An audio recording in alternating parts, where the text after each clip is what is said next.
Alrighty, this time we're gonna make bird houses so that our little birdies can have something to go into. I'm only gonna make two. I think two will be good enough. Alright, I need to get my iron ready.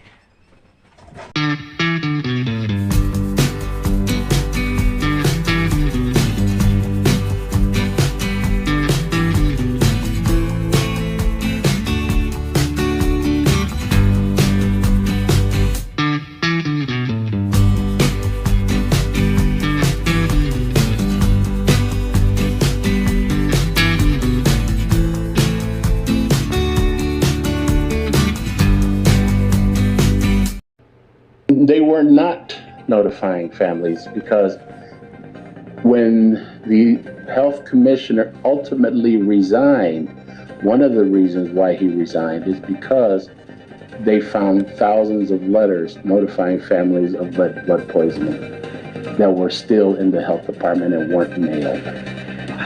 Hey, it's Jordan. I am in Flint, Michigan, East Palestine, Ohio, Tumwa, Iowa. Please support the only independent outlet on the ground covering what the corporate media covers up. Hey, it's Jordan. We are in Milwaukee, Wisconsin on our Swing State tour, and I want to cover a massive, I believe, urgent issue that you will not hear as an election issue in the great state of Wisconsin. Joining me is Robert Miranda, a longtime activist, because obviously I've stayed on Flint for almost a decade now.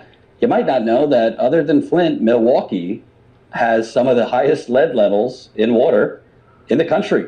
And there's been a lot of the same type of cover-ups, shall we say, cherry-pick data to pretend that this is not an urgent crisis. First, tell me about you. How long have you lived here, and how did you first get involved with the toxic lead issue? Sure. Well, as you said, my name is Robert Miranda, and I'm one of the founders of the Freshwater for Life Action Coalition, also a co-founder of the Get the Lead Out Coalition. And I've lived in Milwaukee since 1990. I became active at the University of Wisconsin-Milwaukee.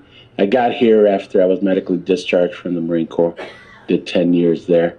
Got involved at UW-Milwaukee, became the first Hispanic student president body of the university, and been active ever since.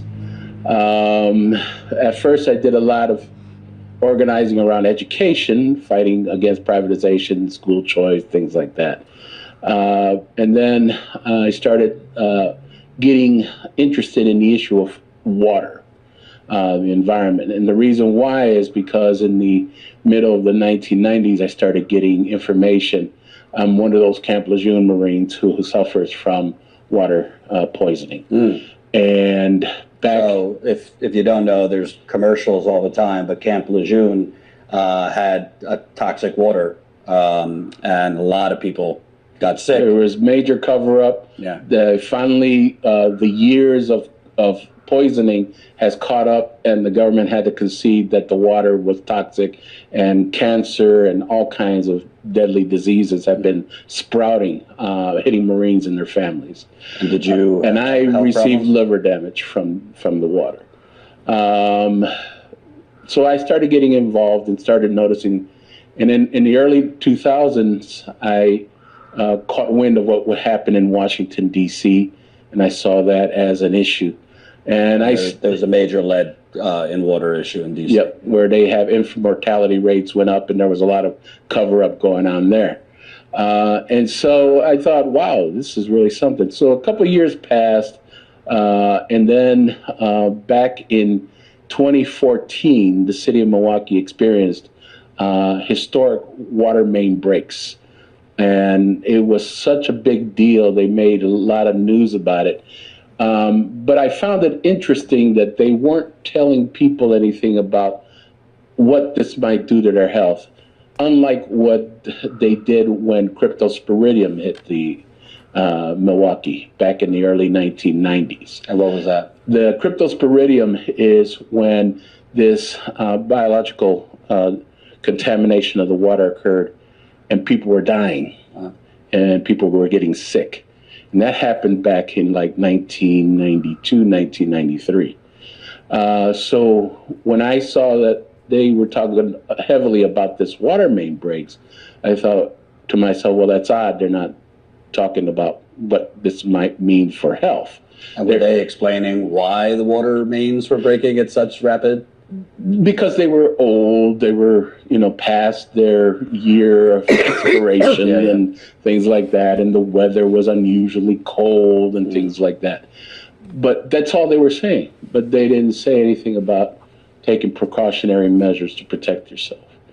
And so I assume they weren't talking about lead either. No, they didn't bring up lead in the cryptosporidium time, because back in 1993, when we saw about 100 deaths, we saw all these people getting sick. The water was full of lead then, but they didn't tell us to filter. And when they were telling us, and when they gave a boil advisory, they didn't advise us that the lead gets worse when you boil the water. So people, again, we noticed 20 years later, crime in Milwaukee steadily started to increase. And I just want to say, because a lot of people don't realize this, if you issue a boil water alert, which they did in Flint, to boil all your water, if you have lead in the water, you're just intensifying the concentration of lead. So it's not, it might be removing or lowering bacteria or other things, but certainly not lead. Right. And so when the water mains started breaking, that's one of the things that radiated in my head was, well, we're experiencing a lot of these water main breaks, but they're only telling us what's causing it. They're telling us the water mains are broken. There's historic water main breaks, but they're not telling us to take precautionary measures to use the water. Nor did they say anything about boiling at that time. And I thought to myself, that's odd. So And this was around the 2014. Okay. So I ran into Alderman Joe Davis, who was running for mayor at the time, and he was using the issue of lead pipes as a platform for his campaign, saying that the water was unsafe and it was a hazard. And so I joined up with his campaign and started looking into the issue.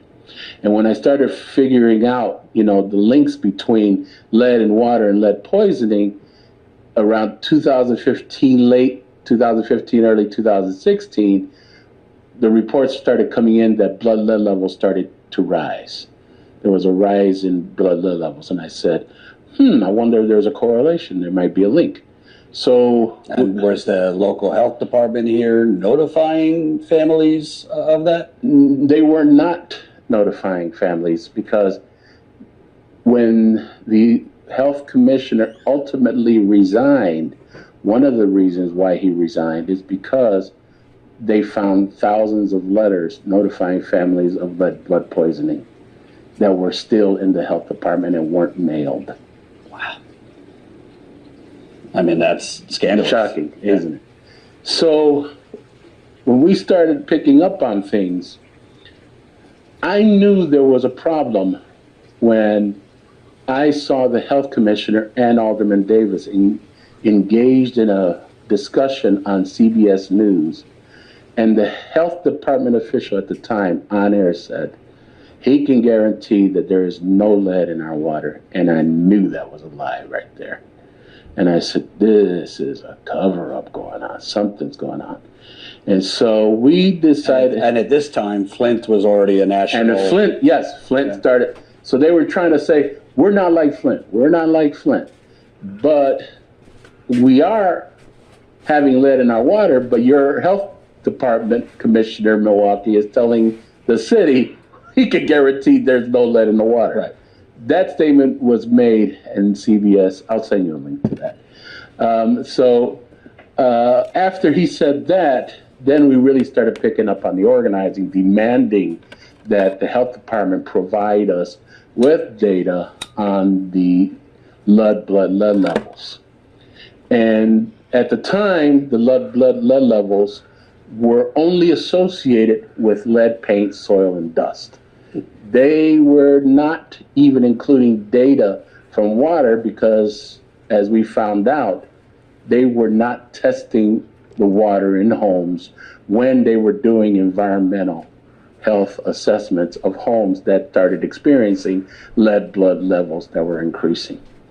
So by law, for a city over 50,000 people, not only are they supposed to add corrosion control chemicals, but you're Which supposed they to, were doing. Yeah. but you're supposed to test. But you're supposed to test when you have, and they weren't doing that. Wow. They only started testing in October of 2017 after we were pushing. Wow.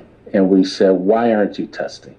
Then they started testing the water in 2017. So there's really no way to know how astronomical the levels were. Exactly. Wow. Now, at that time, unbeknownst to me, when we were fighting, all of a sudden, the mayor of Milwaukee has a press conference blaming me and our organization as being part of a lead paint industry attempt to blame water for lead poisoning instead of lead paint, soil, and dust. And I thought to myself, that's pretty odd. Why would he do that? What does the lead paint industry got to do with anything? Well, after he did that, that's when we found out as organizers and community people that the city of Milwaukee was engaged in a lawsuit against the lead paint industry. Mm. And so it was like, no wonder they're not collecting data. Because the lead paint industry can point, we're not the only ones poisoning the city with lead. So it was basically With lead. So it was basically to the city's benefit to focus on lead paint, not water. Exactly. Wow. Exactly. And do you know when they started testing the water, was the testing credible? Because we know in a lot of these communities. The testing was not credible. The testing was the regular, go to the sink in the kitchen, get a little bottle. At first, they were saying, you go ahead and take first draw. And then, Meaning turn the tap on and put the sample bottle right away. Right. Now, The Guardian put out an article saying, at that year, Milwaukee was one of the 33 cities it identified as cheating on its lead blood and its lead water testing. Right. And when that article came out, that's when we really started pushing, going, wait a minute. The Guardian just identified you as one of 33 cities cheating on it. And cheating because they were running the water first? Right. They were doing the first draw. And for those, it's in my book on Flint, but in Flint, they were literally they were going into people's homes and running the water in some cases for 5 minutes, and then putting the sample bottle in, which just flushes out high levels of lead. Right. The soluble lead gets flooded out, and anything that shows that there was a lot of contamination is gone. So, so we thought, wow, this is really getting interesting. And so, I want to move backwards for a second. Can you talk about this community? Because if they're not testing the water for decades, you got old pipes underneath the ground. Were you seeing in this community high cancer rates, high health problems? we were noticing that the infant mortality here in Milwaukee was pretty high. Mm. And because of what we saw what happened in D.C., we were thinking there may be a link to the infant mortality issue. Yeah. So when we checked to see if the Milwaukee Coroner's Office checks the blood lead levels of infants who were brought in who had passed away, we found that the Milwaukee Coroner's Office does not test for lead in blood for infants. I'm sure they're not testing the mother either. No. Right. No, they weren't. And so we knew that this was just the data to support that primary lead blood level poisoning in Milwaukee is a lead paint, soil, and dust issue was inaccurate. Totally. And our suspicions were validated after a number of years passed when the Public Health Foundation conducted an audit of the Milwaukee Health Department program and found that the data they were using was insufficient. And so we knew for all these years that all those statements made about lead and bait and soil and dust were not supported by the data. The city kept saying, well, we have independent studies, we have independent reviews. The same old crap. Nothing peer-reviewed, no scientific study. And, you know, it's ironic, correct me if I'm wrong, but a lot of times when states and cities cite independent testers, those testers seem to get a lot of funding from the EPA and the state. Exactly. So They're supported by the city, they're supported by the state. They're not going to bite the hand that feeds them. Right. And so a lot of these independent arguments are made using language like we're going to limit exposure. Well, we're like, we don't want to limit exposure, we want to prevent. We want to get rid of this stuff. Well, also another issue, might sound in the weeds, but it's kind of important. Most of these cities, they're not doing anything to actually make sure that the homes they're testing have lead pipes coming in. They weren't testing and they weren't checking. Right. As a matter of fact, they only started identifying how many homes in Milwaukee had lead pipes after we started pushing.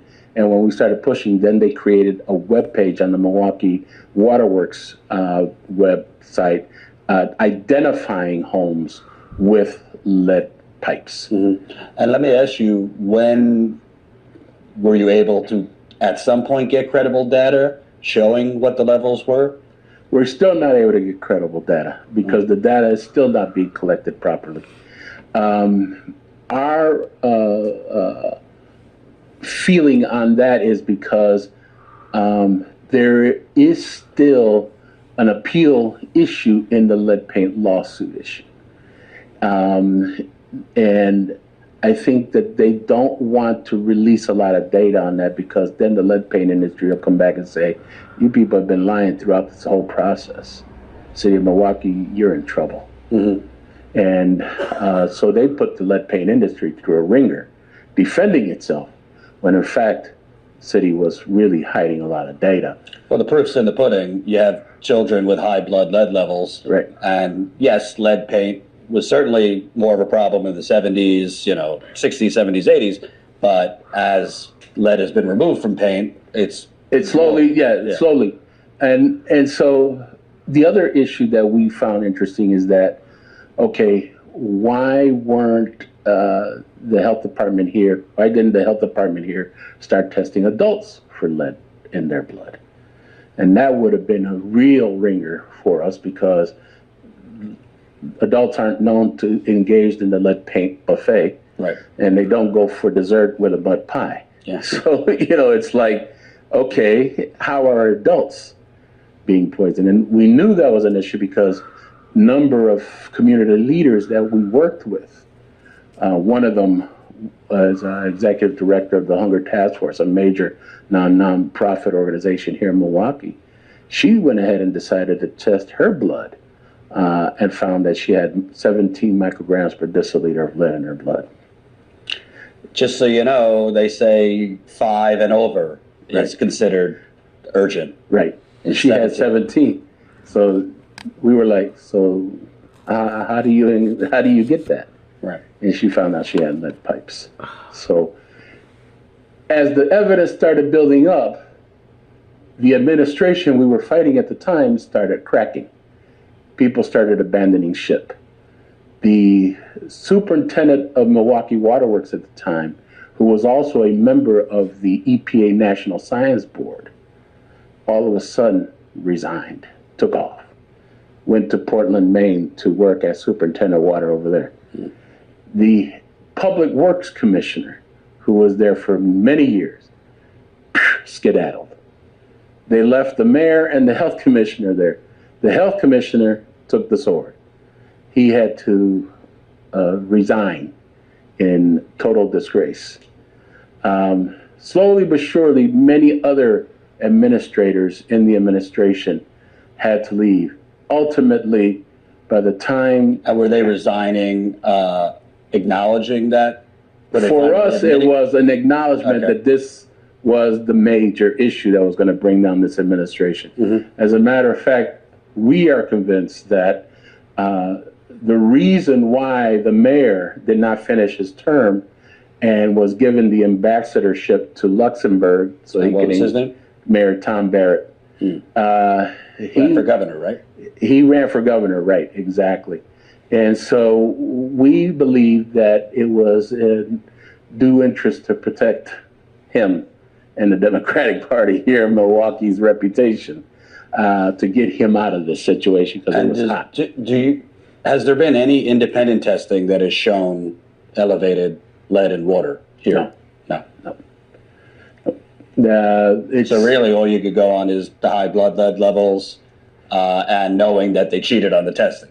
And our study, community study, because we were able to produce our own GIS mapping through a member of our organization at the time who was an expert on that, who was able to show through all the data he was able to at least get from the state and some of the data he was able to get from the city where the lead pipes and the lead blood all connected. Yeah. And so we presented those maps. We presented those maps at 2 hearings at City Hall, one with the Health and Public Safety Committee and one with the steering committee of the Common Council. And what they tell you? It's all in your head? They were several members of the Common Council were totally with us, but the others were defending the mayor and his administration. They wouldn't even look at the data. They wouldn't even try to even see how the data. And the data clearly showed that the areas, the zip codes with lead pipes, it correlated to the high blood. Exactly. And not only that, it also showed that the areas that were also lead paint abated were still showing high levels of lead blood because they had lead pipes in them. And, you know, what's interesting to me, I mean, it's not just Milwaukee, but a lot of these cities, I mean, obviously Republicans, we know, but Democratic mayors of Milwaukee and they're showering companies and corporations with tax breaks. That's exactly developers. Right. Yep. So it seems that they have the ability to give freebies to corporate American real estate, that they don't have the money to replace lead pipes. Right. The city of Milwaukee is that's the blueprint for all of their cities democratically controlled. Throw all your money towards doing things like here in Milwaukee, the Deer District. Or what's the Deer District? Deer District is where they have the new First Star Arena.